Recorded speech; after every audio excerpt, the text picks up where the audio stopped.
I'm Professor of Sociology, Director of the Center for European Studies, and of the Weiser Center for Europe and Eurasia. And today I have the great pleasure to introduce our speakers, Anne-Claire Desfossés and Didier Fassin, who will be speaking on what's left of the Yellow Vest movement a year after its first beginnings.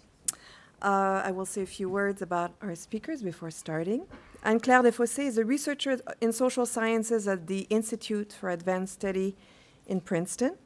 A sociologist, she was previously a public manager heading the administration of 2 large cities in the Paris region.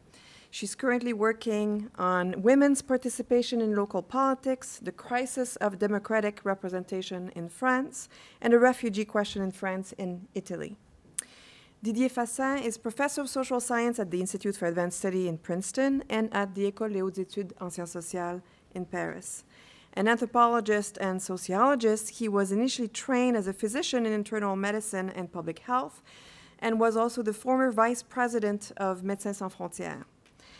He dedicated his early research to medical anthropology, focusing on the AIDS epidemic and health inequalities.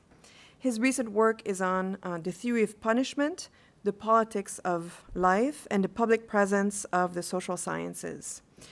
His recent books include Humanitarian Reason, A Moral History of the Present, 2011, Enforcing Order and Ethnography of Urban Policing, 2013, At the Heart of the State, The Moral World of Institutions, 2015. I'm getting already exhausted from reading the titles of those books, so I can't imagine only what it is to write them. Prison Worlds, An Ethnography of the Carceral Condition, 2016, The Will to Punish, 2018, and Life, A Critical User's Manual, 2018.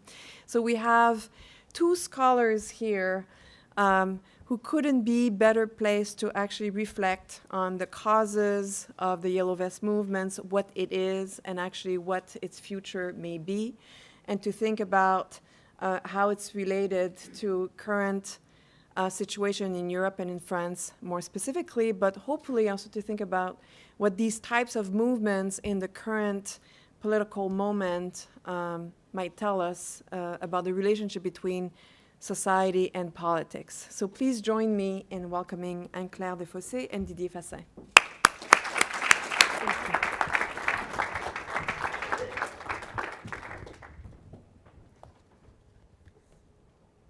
Because you have your microphone. Yes.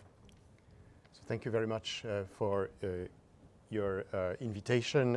It's an honor, and to be at the University of Michigan. It's a pleasure also, because I was here some years ago, and to return is always something nice. I want to thank Professor Zubczynski for organizing this event, and also Teresa Dauker for making our visit possible, and also the Center for European Studies, which I understand is at the origin of this visit of the 2 of us.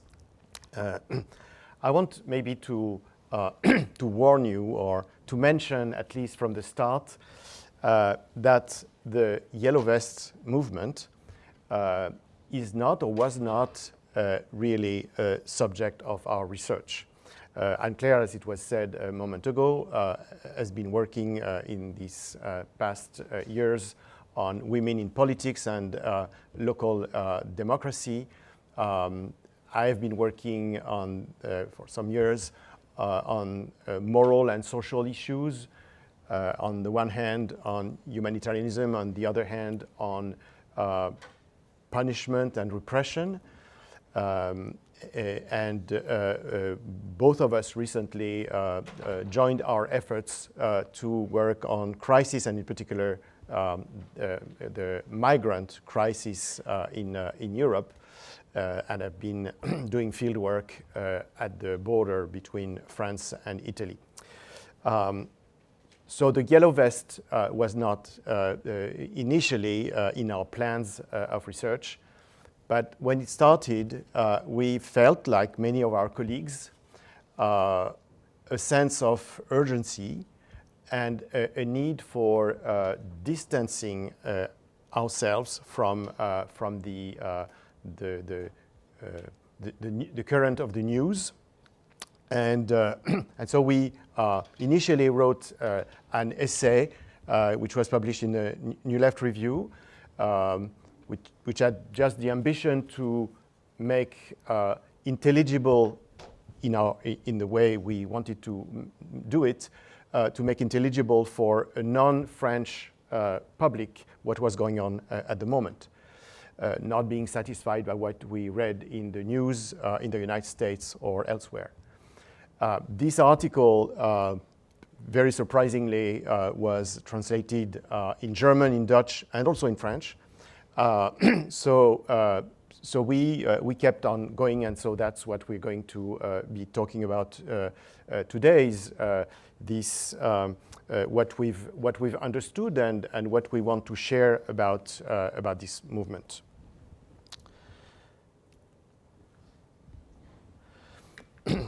So, as it celebrates its first anniversary, the Yellow Vest movement is alive and well in France. It has undoubtedly declined from its early culmination at the end of 2018, when between 100,000 and 200,000 protesters were marching every week in major cities. But it has become increasingly difficult to evaluate their mobilization, as on the one hand, bans on demonstration, and on the other hand, police repression have discouraged many from taking the streets and led them to explore alternative strategies. While rallies still gather 10 to 20,000 yellow vests each Saturday across the country, other modes of action have also been employed, returning to roundabouts, we'll talk about that, organizing popular assemblies, and now joining other protests. Since the 2nd of November 2019, the motto of the movement was "Peoples around the world are waking up, let's carry on," in reference to what's going on in many countries today. We thought that it would be worth emphasizing 4 commonalities between the Yellow Vest movement and the current outburst of protests in Ecuador, Chile, Iraq, Lebanon, Sudan, and Hong Kong, among others. And of course, each of them had their singularity, and maybe that's something we can discuss later. So the first commonality is a single, apparently specific issue for starting point that generates a much wider questioning of the social and political order. Second, an emotional reaction of anger against the arrogance of the powerful and the violence of the economic policies. Third, a broad mobilization across social classes, including people with no previous experience of activism. And fourth, a disproportionately brutal reaction of the government, causing an unusual number of casualties. These are the 4 points that we will develop before proposing a few general conclusions to open the discussion. The so-called carbon tax that increased by a few cents the liter of gasoline in the fall of 2018 was what sparked the Yellow Vests movement a year ago. The French president, Emmanuel Macron, who considered this tax to be part of his promised green policy, took the grievance lightly and even tried to discredit the protesters, assimilating them to a resurgence of reactionary poujadism, which was a populist movement in the 60s in France, composed of craftsmen, shopkeepers, and small business owners who fought against taxes, shared anti-intellectual ideas, and had xenophobic and anti-Semitic tendencies.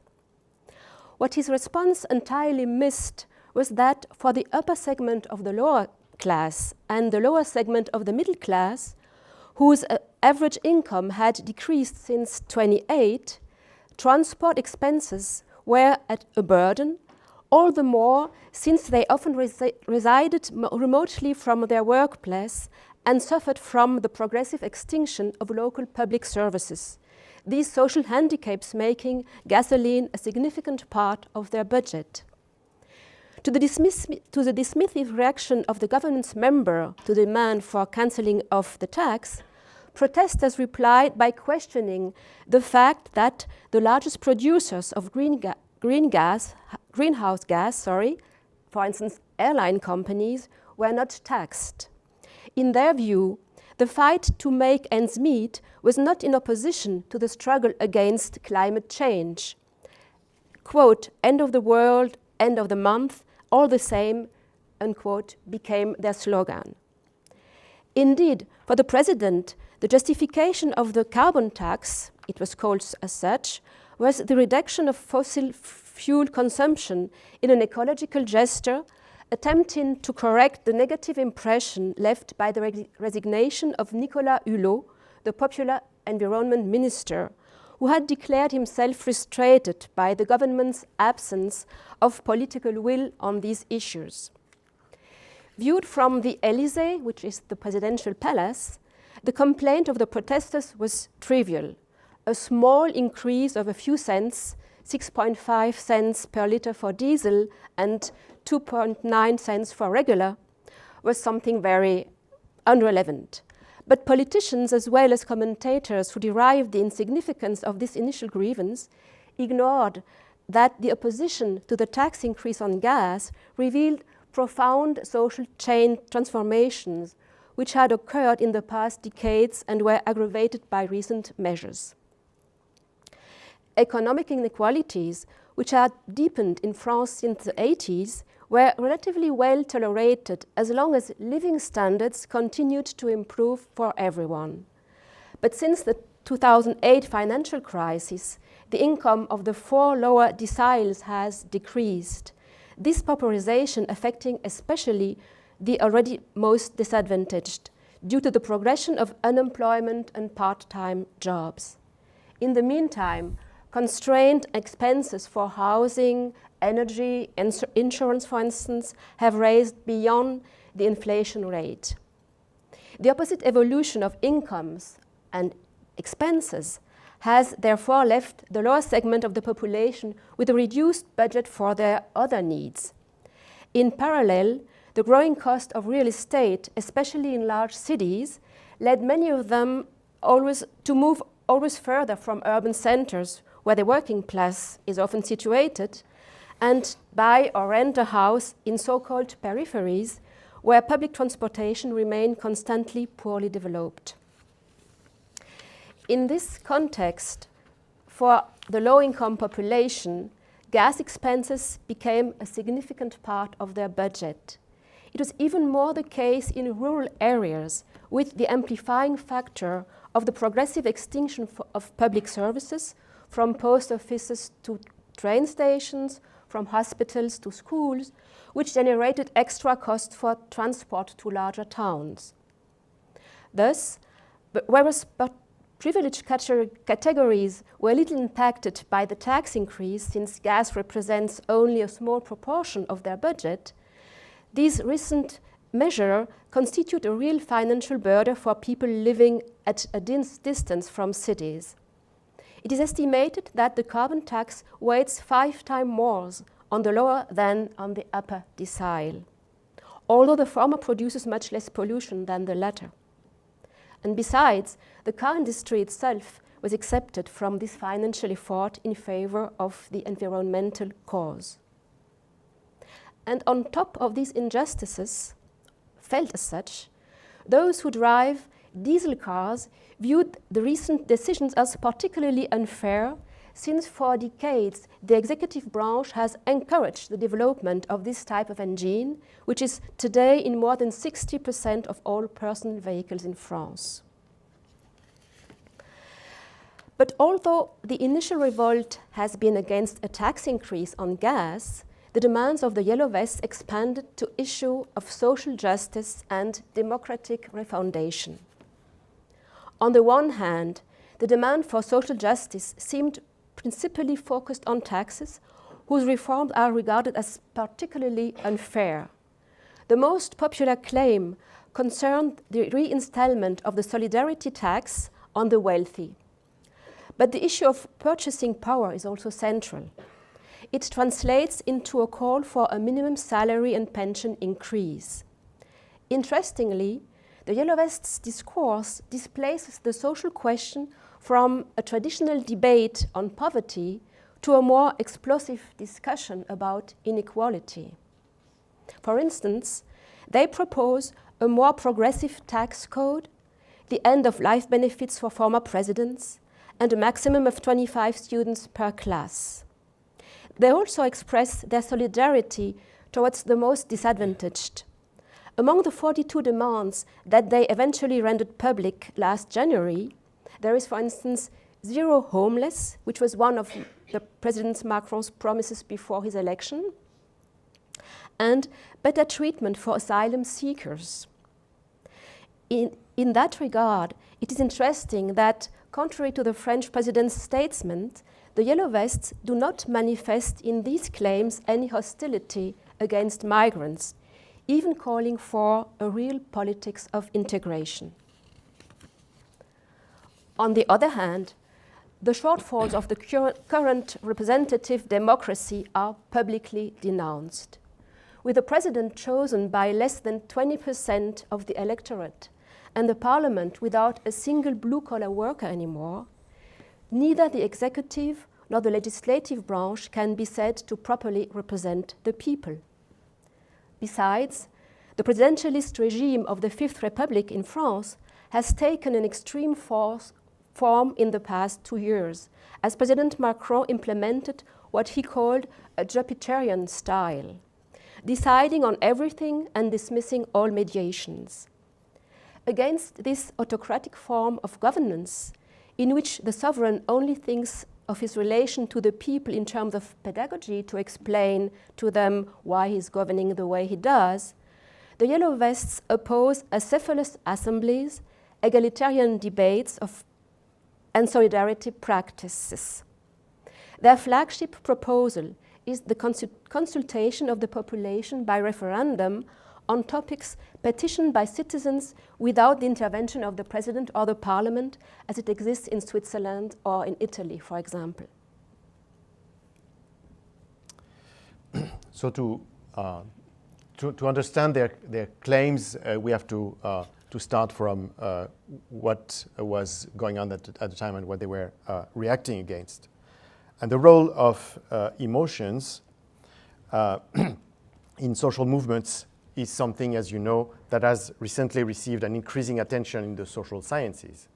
It is certainly not new, and one cannot avoid mentioning E.P. Thompson's study of the moral economy of the crowd in the 17th and 18th century in Britain, in which he explains how anger is crucial to understand the unrest among peasants caused by the rise of the price of bread or corn.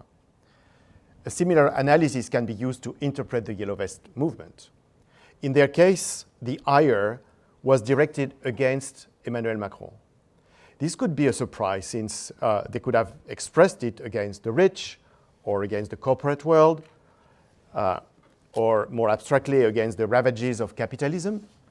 But in fact, their hostility toward the president was fueled by two things: his arrogant and contemptuous attitude, and even more, of course, his political decisions in the month following his election.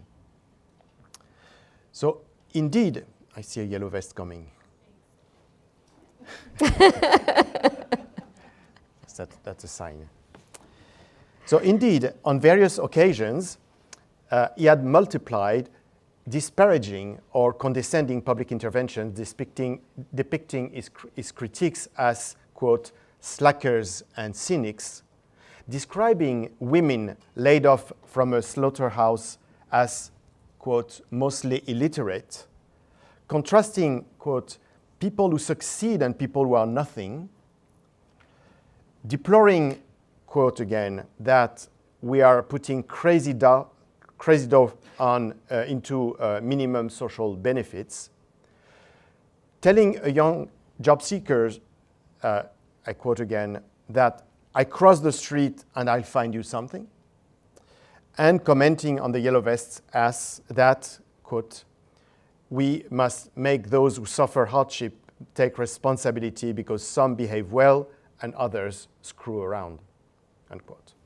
So these plainly disrespectful and abundantly commented statements, which a late act of contrition on television did not erase from the collective memory, probably explain why, at the beginning of the mobilization, 68% of the French population declared that Macron was arrogant, and why he was at the time the most unpopular French president of the French Republic, with only 27% of positive opinion, less than 2 years after his election. As the historian Gérard Noiriel noted, quote, "The denunciation of the disdain of the powerful is always present in people's struggles, and that of the Yellow Vests only confirm this rule," unquote. But Macron's verbal haughtiness was not the main cause of the spectacular decline in his popularity. For protesters, more than his words, it was his actions that fueled their anger. Although he had described himself as a man of the center, neither left nor right was his famous slogan that had played an important role in his election, meaning that he was above partisanship, he soon revealed to be the living evidence of the truth of François Mitterrand's definition of the center, neither left nor left. Indeed, his politics appeared to combine the invisible hand of the market and the iron fist of the state. It became manifest in his first two major decisions as newly elected president, that was mentioned before, the abolition of the solidarity tax on wealth, and the inscription of the state of emergency in the regular law. So let me briefly give you some elements on these two. So created in 1982, after the victory of the left in the general elections, the solidarity tax on wealth was abolished 5 years later by Jacques Chirac's right-wing government and reinstated in 1988 by Michel Rocard after the return to power of the socialist majority. It was a progressive tax on capital paid by individuals and couples with assets above 1.3 million euros, that is about $1.5 million, and I will continue in euros. Its highest rate for assets above 10 million euros was 1.5%, and its yearly revenue was 5.2 billion euros in 2015, representing almost 2% of the state total tax income. In other words, the tax levy on the wealthy was modest, especially when considering that during the 3 decades of its existence, the assets of the top 1% multiplied by 3, and those on the top 0.1% multiplied by 5, whereas the contribution to the state's budget was not insignificant, corresponding to twice that spent on culture and almost 2/3 of that allocated to the Justice Department. And probably this evokes, for some of you, the debates in the United States, especially on the Democrat side.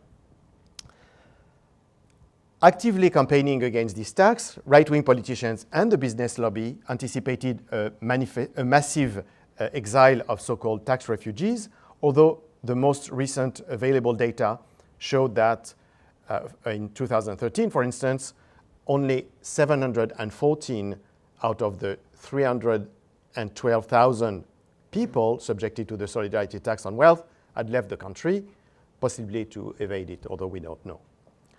Having abolished the wealth tax, Macron replaced it with a tax on real estate that had the same threshold of 1.3 million euros, but exonerated all financial assets. The signal sent to the most well-off was conspicuous, since more than 80% of their wealth is composed of equities, whereas real estate represents 80% of that of the middle class. Simultaneously, the French president raised the so-called general social contribution levied on all incomes, including pensions, for which this tax increased from 6.6 to 8.3%, with the exception of the lowest one. This decision, the unpopularity of which was not mitigated by the announced abolition of the residence tax, provoked protests among a category of the population that is rarely seen demonstrating in the streets, pensioners. In the end, as a result of his controversial tax reform, only a few months after his triumphant election, Emmanuel Macron won an unenviable title, the President of the Rich. In parallel, the head of state took a step that might have seemed beneficial for democracy when he announced the end of the state of emergency on the 1st of November 2017. But that would have been the case if most of its provision had not already been integrated in a law voted on the day before, indeed implemented on the national territory for the first time since the Algerian War in the 1950s, the state of emergency granting special powers to the executive branch and the law enforcement institution had been declared, as you probably remember, after November 2015, at the moment of the terrorist attacks in Paris. And it was extended 6 times for 2 to 6 month periods. France, it should be noted, was the only European country to have made such a decision in these circumstances.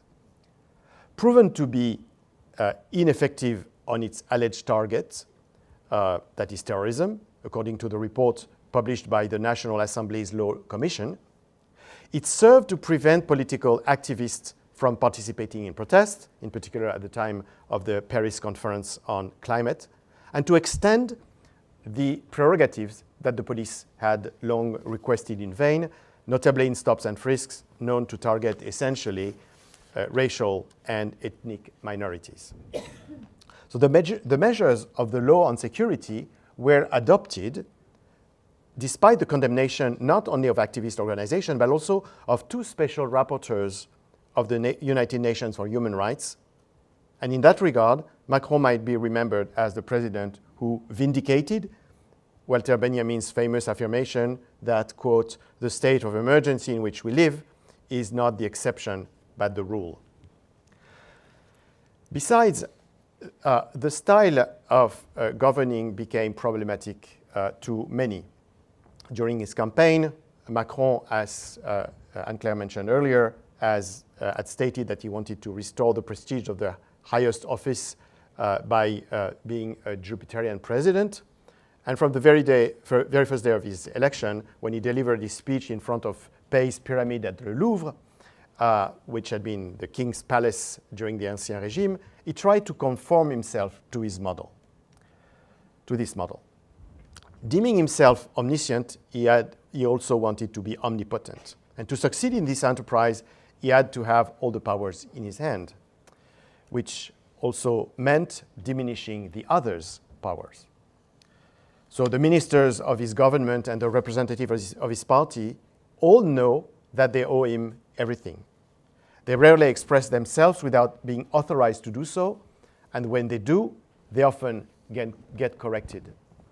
The legislative power has declined with the use of ordinances and expedited procedures, and with the obligation for the members of the presidential party to vote without discussion for the bills proposed by the government. In the announced revision of the Constitution, the Parliament would have its size and role diminished. The judicial power has been reduced with the law on internal security, which extends the prerogative of the police at their expense. And in rare gesture of protest, several thousands of judges and lawyers even demonstrated in the streets against the justice reform. Regional and local authorities have lost a substantial part of their resources with the abolition of the residence tax and the cut in the budget transfers from the national level to the local or regional. But they have also seen their autonomy decline as they must sign a multi-year contract with the state which imposes strict financial obligations on them. And trade unions have been weakened for the benefit of employers' federations. Instead of negotiating with them, ministers engaged in reforms by speaking of pedagogy as if the interaction could only come down to a mere explanation of their plans. Non-governmental organizations have been disqualified and even threatened when they aid exiles. And finally, the media themselves have been marginalized as the president avoids contact with journalists, discards those considered too critical, and chooses those worthy of interviewing him. So in sum, whereas he presented himself as the bulwark against the rise of parties and regimes menacing democracy, that was, of course, in particular the far right, he was paradoxically undermining some of its most valuable components, from checks and balances to public accountability, from contradictory debates to counter powers. Thus, far from rejuvenating the political world, as the presidential candidate had promised during his campaign, he appeared to represent old politics in new clothes. But although the number of people in the streets hardly exceeded 100,000, except for the first demonstration, which was around 300,000 people, there were, for a majority of the population, a sympathy expressed toward the movement and understanding toward the demonstrators. So the question which still maybe remains is it even legitimate to call such a mobilization of the Yellow Vests a social or political movement? And if it is, what are its characteristics? In many ways, we could say that the Yellow Vest challenged the traditional image social scientists tend to have of social movements. First, rather than an organized protest, it is a spontaneous grassroots uprising. Blockades were decided among neighbors and friends. Calls for demonstrations were sent via Facebook. Second, the movement was launched and driven mostly by people with no previous experience of mobilization and often distant from traditional politics. Third, no leaders or spokespersons initiated or emerged from the protest, and those who proclaimed themselves interlocutors of the authorities, or more often were designated as such by authorities or the media because they need someone to talk to, were immediately criticized. So no leaders, but decisions taken in general assemblies, these assemblies nominating sometimes replaceable delegates in order to coordinate broader actions. Fourth, protests took an unusual form, since they looked more like improvised gatherings on places chosen at the last minute. Most of the time, no permission was solicited from the authorities, which allowed the latter to consider the rallies to be illegal and repress them, consequently by arresting those appearing to be in groups or demolishing cabins built on roundabouts. Demonstrators also invented, in a sense, new symbols and rituals. For instance, the Yellow Vest. No one knows exactly where the idea came from, but everybody just put it on, since every motorist has one in his vehicle, and it's very easy to see a yellow vest even from far below. And the Saturday's demonstrations, called acts, as in a theater play, first by media and later by the Yellow Vests themselves. Fifth, the mobilization was extremely decentralized, which is also something very new. While demonstrations were happening in many cities on Saturdays, occupations of roundabouts took place near villages and small towns all around the country, places which had never experienced any form of unrest. And sometimes on some Saturdays or even during the week, we counted more than 3,000 to 5,000 places where something was just happening. Sometimes just a few people, sometimes hundreds. But it really, if you look at the map, it really covered the whole country. 6, the Yellow Vests experienced new practices of direct democracy and political debate. It is remarkable, for example, to listen to participants in general assemblies or on roundabout occupations explaining how they reached common decisions or were able to listen to one another, even if they disagreed about some political or moral issues. For those of us who are familiar with formal political arenas, such as municipal councils or parliamentary debates, this is not usually the way it works in these places. 7th, No single watchword or program unified the protest. Although certain themes were relatively recurrent, on tax justice in particular, the most frequent slogans heard were against President Macron, as Didier just said, confirming the general disaffection toward the president. The very form taken by the mobilization renders the analysis of their socio-demographic composition uneasy to seize. Punctual observations by social scientists and journalists across the country still suggest some general traits. First, the Yellow Vests are a very heterogeneous group with, for a majority, no experience of previous engagement in social movements, unions, or parties, and no definite link with the latter.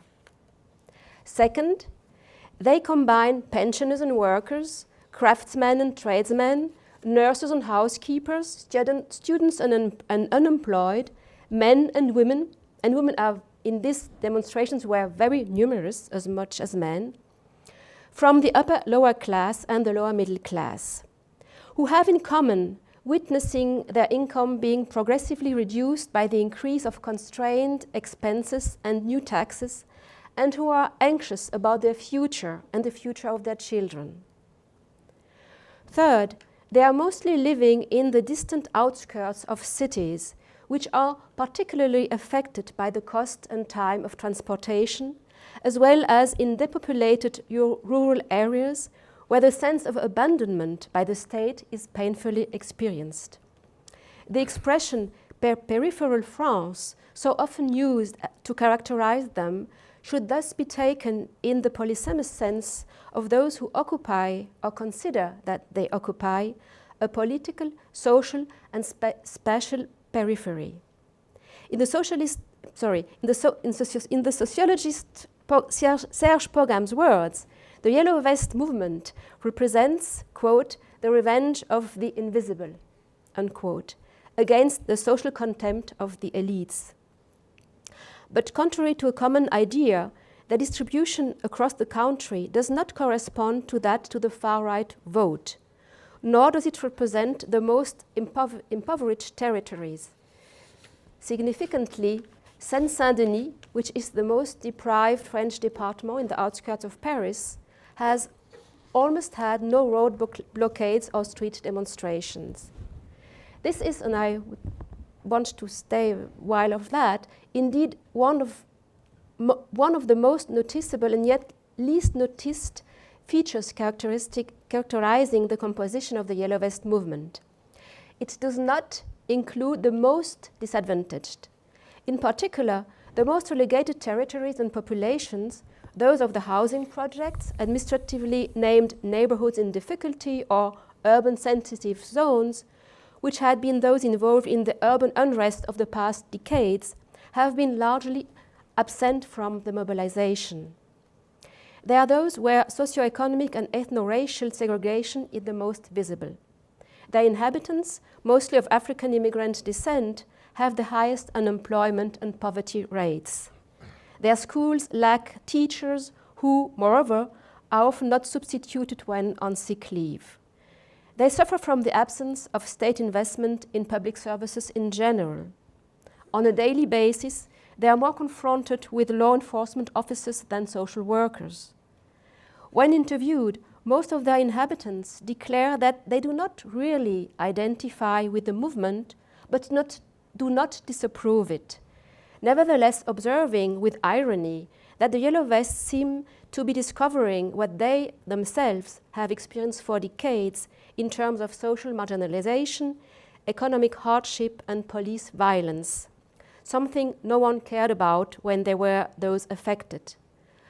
Still, a convergence nevertheless began to appear when, on the 2nd of February this year, 2.5 months after the beginning of the movement, the battle cry for the march was stop, and that came after heavy police violence.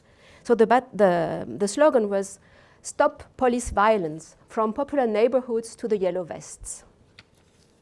In sum, even if they did not include the lower segment of the population nor, of course, the upper middle class and the upper class, the diversity of the socio-demographic composition of the protest was remarkable.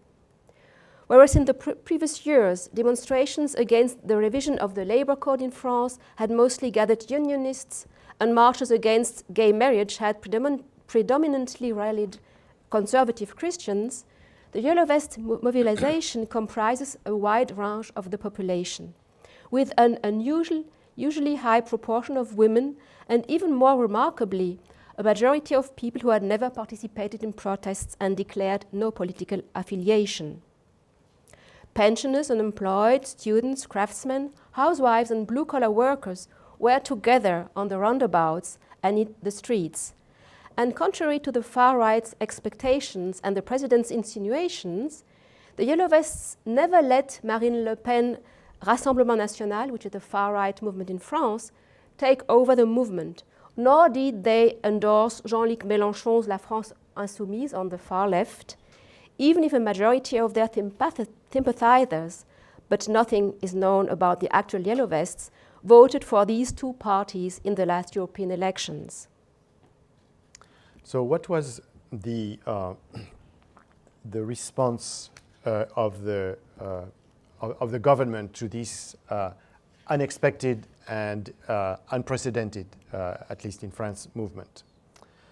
So the heterogeneity of the Yellow Vests, the diversity of their demands, and even more their popular success led the government to erratic and often contradictory reactions. In fact, this atypical mobilization was partially the result of Macron himself strategy of marginalization of the so-called intermediate bodies, namely traditional parties crushed by the presidential election, except for the far right, trade unions discarded in the labor reform process, and non-governmental organizations merely ignored.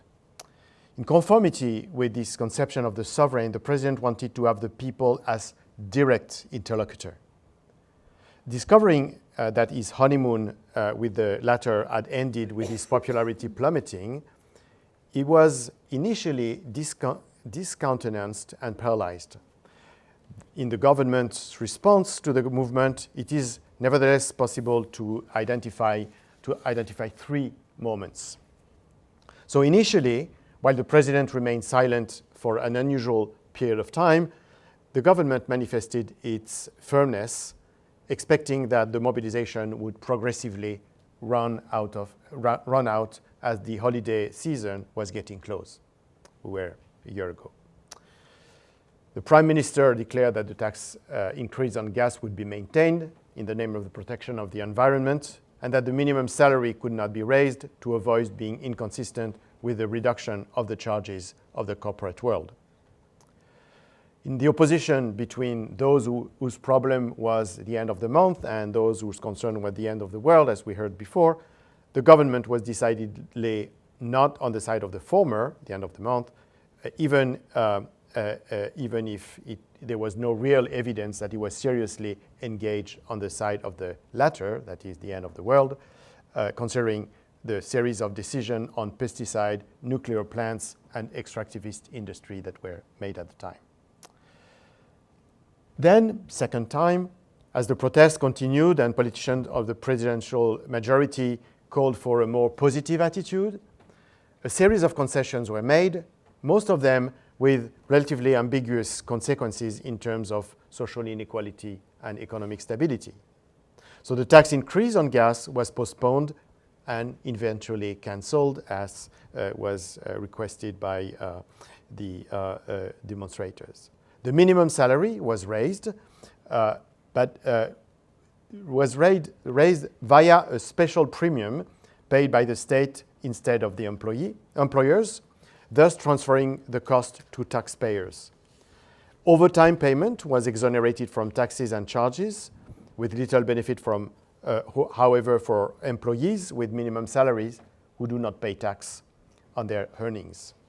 Retirees with the lowest incomes were exempted from tax increase, while all pensions were, for the first time, de-indexed from the inflation rate.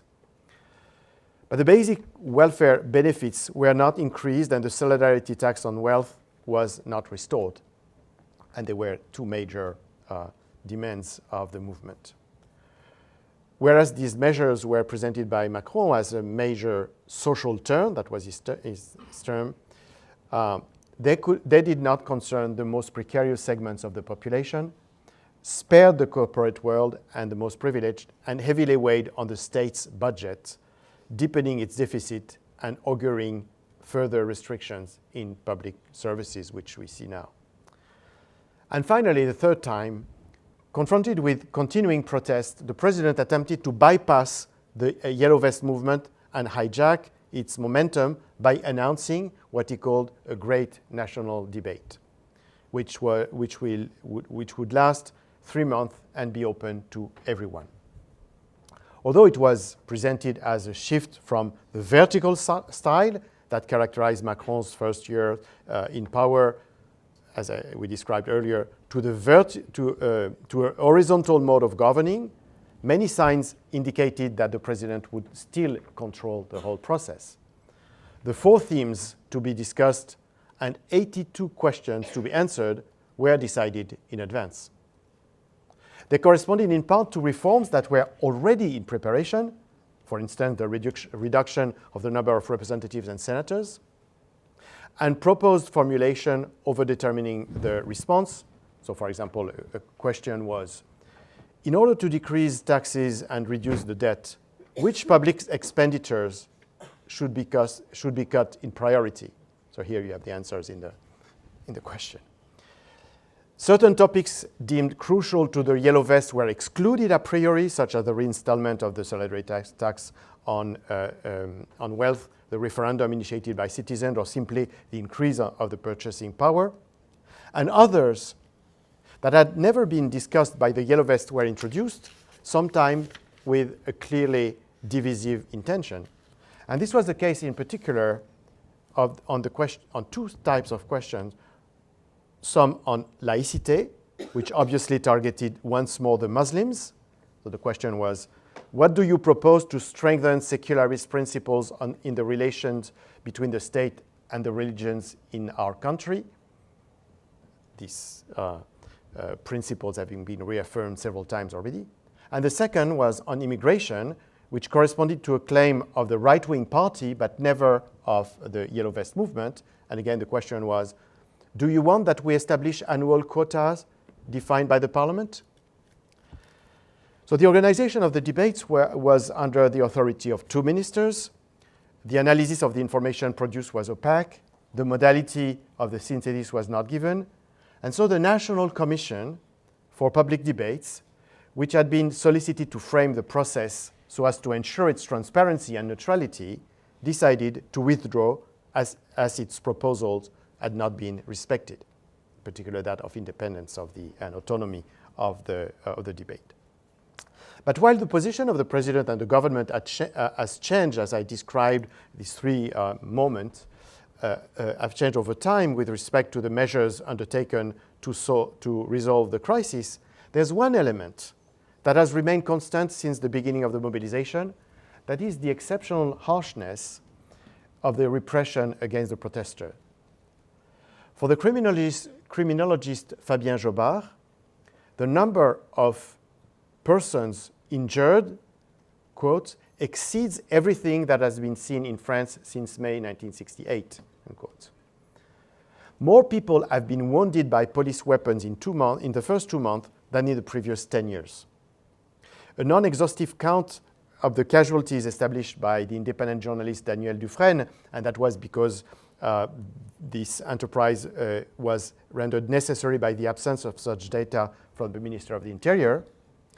So this count indicates that in the first 11 months of the mobilization, 1 person died and 860 were seriously wounded as a result of the formidable use of the so-called sublethal weapons, which are not in use in most of the European Union. Almost 20,000 flashballs and more than 5,000 sting balls grenades were shot. Among the wounded, 315 people were hit in the head, many of them with permanent sequelae. 24 lost one eye, 5 had their hand blown off, while 28 of them were passersby,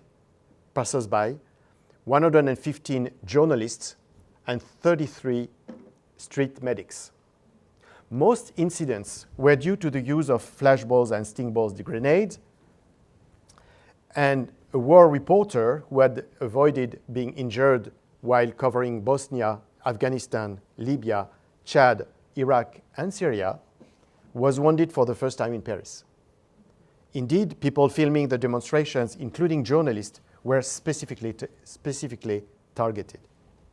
On the 15th of January, however, at a time when hundreds of people had been reported as injured by the balls and grenades, the Minister of the Interior declared that, quote, he was not aware of any policeman or gendarme who had attacked a yellow vest.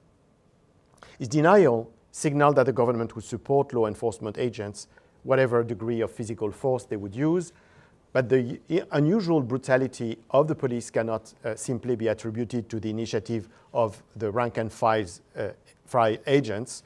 It is the consequence of this evolution of state policies after the terrorist attack that I described earlier, and in particular the vote on the law and on security. What had been justified by anti-terrorist operations had now become the habitual forms of intervention to control protest.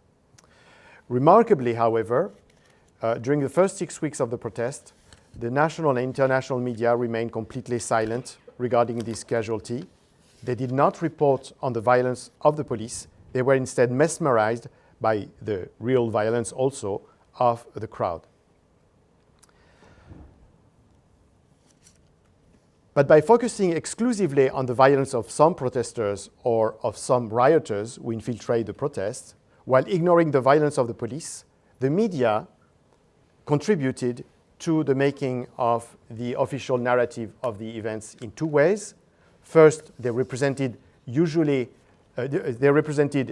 demonstrators as violent, neglecting the fact that these incidents were usually isolated and that most marchers were peaceful.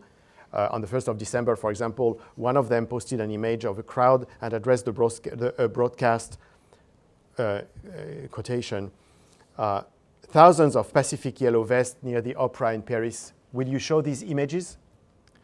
And second, these media participate in the normalization of violent policing of protest, legitimizing the state's discourses of fear and practices of exception. And on the 5th of December, the government, for example, declared that the protesters were ready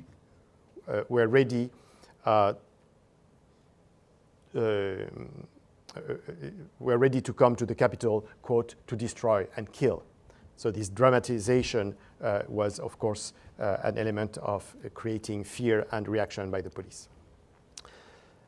So consequence of the complaisance of most media toward the authorities and of the biased representation of the violence, the yellow vests themselves showed often hostility toward journalists. So, to conclude, in preparation for the anniversary of the 1st March, which has taken place on this November 17th a year ago, the Assembly of Assemblies, which is the representation of the yellow vest, convened in Montpellier representatives of 200 delegations from the entire country to discuss the organization and continuation of the movement.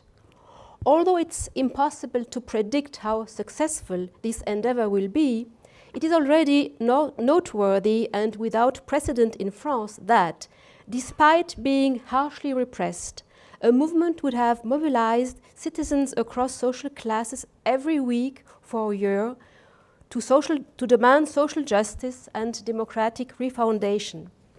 Even the most emblematic social movement in France, Mai 68, had not lasted more than 2 months. So what's left of the yellow vest movement? Such was our initial question for today. First of all, it's important to say that the movement has not disappeared, even if the mobilization has declined. November 17th, 2019 was the 53rd act of the movement, and they are now starting their second year. Smaller demonstrations continue taking place in different cities every Saturday, and roundabout occupations are going on here and there. So it's not finished. In terms of support they receive from the general population, polls show a remarkable capital of sympathy. A year ago, for instance, 73% of the people questioned expressed sympathy or support. Today, they are still 55%. A year ago, 45% feel close to the movement without proper identification. They are still 44% today. In sum, 1 year after the beginning of the mobilization, and despite the many forms of deterrence imagined by the government, police violence in the demonstrations, preventive arrests to avoid people going to the demonstrations, imprisonment, discrediting and discouraging the movement, more than half of the French population still approve of the Yellow Vests, whose movement, as I said, is the longest in decades. Although it's difficult to analyze the outcomes of the mobilization with such temporal proximity to the events, and despite the abundant production of studies published in the past year, just to mention them, we have already at least 18 essays by social scientists, 4 biographies of leaders, although they're not really leaders, and numerous articles, workshops, conferences, documentaries, etc. But still, 5 elements can be enlightened. First, the movement has generated, on the one hand, a repoliticization of French society, which had been anesthetized by the election of President Macron and his overwhelming legislative majority, and on the other hand, a political socialization of people who, for the most of them, had never participated in any previous mobilization, who had even estranged themselves from formal political participation in elections, for example. A remarkable sign of this evolution is the record voter turnout, the highest in the past 24 years, at the May 2019 European election, 10% more than in the previous European election. Second, the movement has produced the beginning of a convergence of struggles after an initial phase of mutual suspicion with trade unions and political parties. A conspicuous demonstration of it is the call by the October General Assembly of the Yellow Vests to join the national protest organized by unions and parties against the reform of the pension system within 2 days, in December the 5th. But they're also supporting already other social movements to defend public services on healthcare, education, and transportation. And you would now see in demonstrations people wearing yellow vests among many other people. Third, the movement has sparked questions and self-criticism to a certain extent among unionists and party members who would consider that the Yellow Vests renew the way of expressing social and political demands and suggest more democratic forms of participation, even if in their own institutions or organizations. Fourth, the movement is becoming involved in the coming municipal election next March. Next March we'll have a new general election, which is the municipal one. So they are already preparing for that, either to propose independent lists or to join current lists, in particular on the left, negotiating their demands in their political platforms. And it will be interesting to observe if the voter turnout will also rise, as we saw it in the last election, in the last European election. And finally, fifth and finally, at this stage, the movement has put on the political agenda the question of social inequality, a theme which had been confined to academic and administrative circles has now come to the street and cannot be ignored by politicians anymore. It should be observed that by contesting the abolition of the wealth tax, the Yellow Vest challenged the usual social policies only focusing on the poor. The question is not that of poverty, but of inequality. Thank you.